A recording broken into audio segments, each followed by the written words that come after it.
Olá, eu me chamo Mariane Zancanella e eu estou aqui para mais uma palavra da série Mulheres da Bíblia.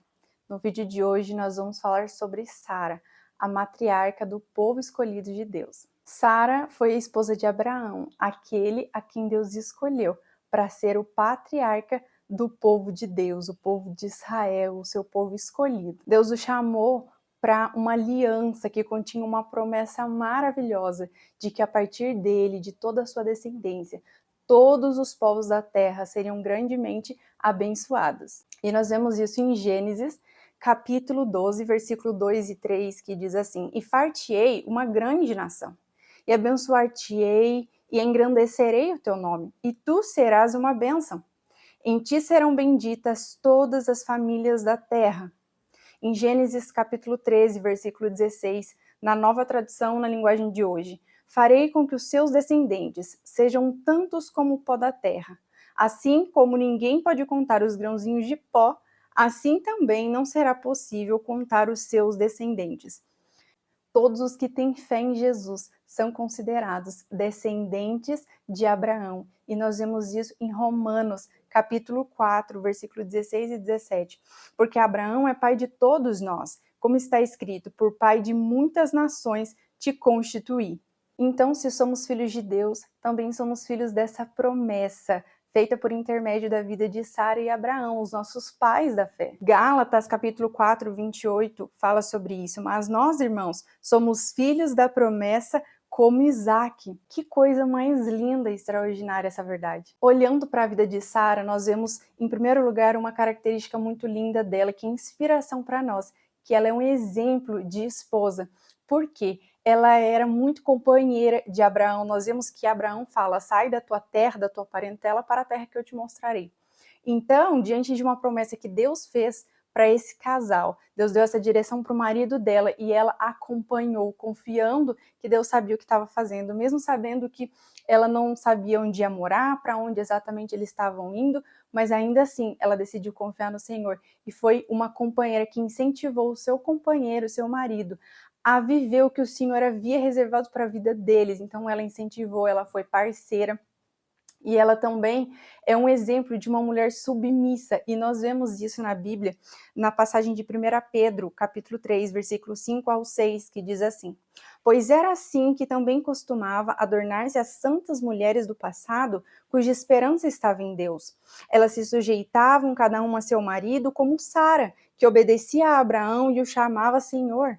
Dela vocês serão filhas, se praticarem o bem e não derem lugar ao medo. Agora, diante, né, de todo o cenário de que nós estamos falando, que é aquela promessa maravilhosa do Senhor, nós vemos duas coisas muito interessantes. De um lado, a promessa de Deus e, em contrapartida, a realidade. Qual era a promessa do Senhor? De que eles teriam descendentes como a areia do mar, ou seja, incontáveis. E qual era a realidade? Sara era estéril. Então aqui nós vemos que geralmente a promessa que Deus nos faz não condiz com a nossa realidade.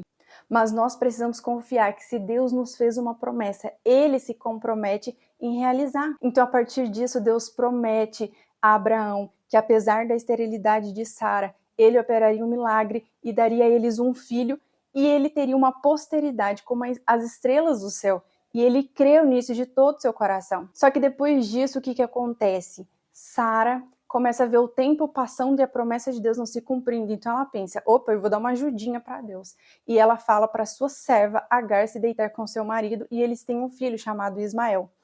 E uma coisa que nós precisamos aprender desse erro tão grande de Sara, que nós não precisamos dar uma ajudinha para Deus. Deus, ele é poderoso para fazer o impossível se necessário for. Não, Deus não precisa da nossa ajuda. Isso é algo muito importante que nós precisamos aprender. Por quê? Porque quando nós queremos fazer as coisas do nosso jeito, quando nós queremos ajudar a Deus de alguma forma, nós colocamos a mão onde nós não deveríamos colocar. E ali, aquele erro, aquela péssima escolha que nós fazemos, aquela decisão, né, errada que nós temos no impulso, na emoção, gera várias consequências. E uma lição que nós extraímos, né, desse erro tão grave de Sara é que quando nós erramos, nós precisamos saber administrar as consequências dos nossos erros que com toda certeza, sem sombra de dúvidas, virá. Depois disso, Deus renova mais uma vez a sua promessa com Sara e Abraão. Em Gênesis, relata isso no capítulo 17, versículo 19. E disse Deus: Sara, tua mulher, te dará um filho, e chamarás o seu nome Isaque, e com ele estabelecerei a minha aliança por aliança perpétua para a sua descendência depois dele. Depois Deus muda o nome de ambos, mas vão citar Sara, né, já que ela é o foco da mensagem, o versículo em que Deus fala sobre essa mudança de nome dela e renova as promessas dele, não só para a vida de Abraão, como também Sara, que fazia parte completamente disso. Gênesis capítulo 17, versículo 15 e 16. A Sarai, tua mulher, não chamarás mais pelo nome de Sarai, mas Sara será o seu nome, porque eu a hei de abençoar e te darei dela um filho, e a abençoarei, e será mãe das nações, reis de povos sairão dela. Aqui nesse momento já se aproxima o momento deles viverem a tão sonhada promessa do Senhor para a vida deles, né, de terem um filho. E aí, antes de viverem a promessa, a parte da preparação é mudar o nome deles. E mudança de nome na Bíblia significa uma nova identidade. E por que Deus estava mudando a identidade deles? Para que eles pudessem viver o que Deus havia reservado para eles, receber essa promessa. Porque quem nós éramos até então não combina com a promessa que o Senhor vai entregar nas nossas mãos, com o que nós vamos viver no Senhor a partir daquele momento. Então Deus muda o nosso nome, Deus muda a nossa identidade para que a gente seja quem Ele nos criou para ser e assim haja coerência com tudo que nós vamos viver nele. Aí pouco tempo depois, o Senhor manda 2 anjos ao encontro de Abraão para renovar mais uma vez a promessa e avisar a ele que em questão de 1 ano Sara daria luz a esse filho tão sonhado, esse filho que faz parte da promessa do Senhor. E aí nós vemos em Gênesis, capítulo 18, versículo 13 e 14. Porque se riu Sara, dizendo, na verdade darei eu a luz ainda, havendo já envelhecido? Haveria, pois, coisa alguma difícil ao Senhor? Ao tempo determinado tornarei a ti por este tempo da vida, e Sara terá um filho.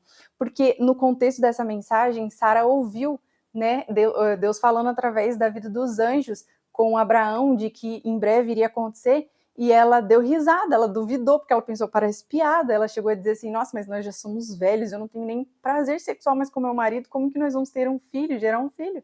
Né? Então, Deus viu a Sara rindo, duvidando da promessa, e aí Deus questionou ela e disse, será que tem alguma coisa impossível para mim? Porque ela estava olhando as circunstâncias, né? Olhando pela ótica humana, não tinha realmente como eles terem filhos, eles já eram velhos. Quando Deus falou com eles nesse momento, Sara tinha 89 anos e Abraão tinha 99, então assim, a probabilidade deles conseguirem ter filhos era 0. Mas seguindo disso, Deus cumpre a sua promessa e ela tem a Isaac. E nós vemos esse cumprimento da promessa em Gênesis, capítulo 21, versículo 1, 2 e depois o 6. O Senhor visitou a Sara, como tinha dito, e lhe fez como havia prometido. Sara concebeu e deu a Abraão um filho na sua velhice, ao tempo determinado de que Deus lhe falara. Aí no versículo 6, pelo que disse Sara, Deus preparou riso para mim. Todo aquele que o ouvir se rirá comigo. Eu amo esse Deus, porque olha o que ele fez. Ele transformou Sara, que era uma mulher estéril, em uma mãe de nações. E o que nós aprendemos com isso? Que a área da nossa vida em que nós mais somos provados é a área onde Deus mais vai nos abençoar grandemente para que o nosso testemunho de fé edifique a vida de outras pessoas. Aprendemos que vale a pena crer nas promessas de Deus para nós, mesmo que pareça impossível. Porque Deus é aquele que é poderoso para fazer infinitamente mais do que tudo quanto nós pedimos ou pensamos, mediante o seu poder que atua em nós. Efésios 3:20. Nós aprendemos também através da vida de Sara, que entre a promessa e o cumprimento existe o período de espera. E nesse período nós somos preparados para viver essa promessa e também a nossa fé é provada pelo Senhor. A história de Sara nos mostra a grandiosidade que é gerar vida dentro de nós. E muitas das vezes nós não temos dimensão do que é isso, né?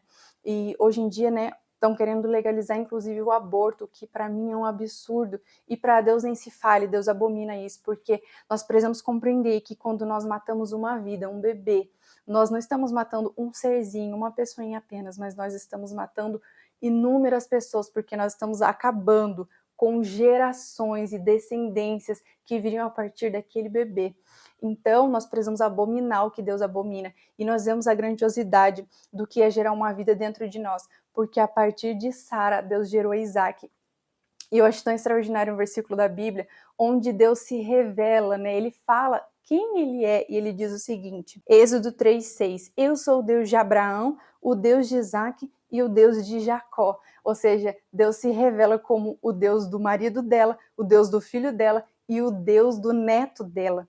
Então esse era o Deus que fez com que o que ela gerou no ventre dela transformasse toda a história do povo de Deus. Ele deu início a toda a história do povo de Deus, da qual eu e você fazemos parte. Sara também é um exemplo para nós de mulher de fé.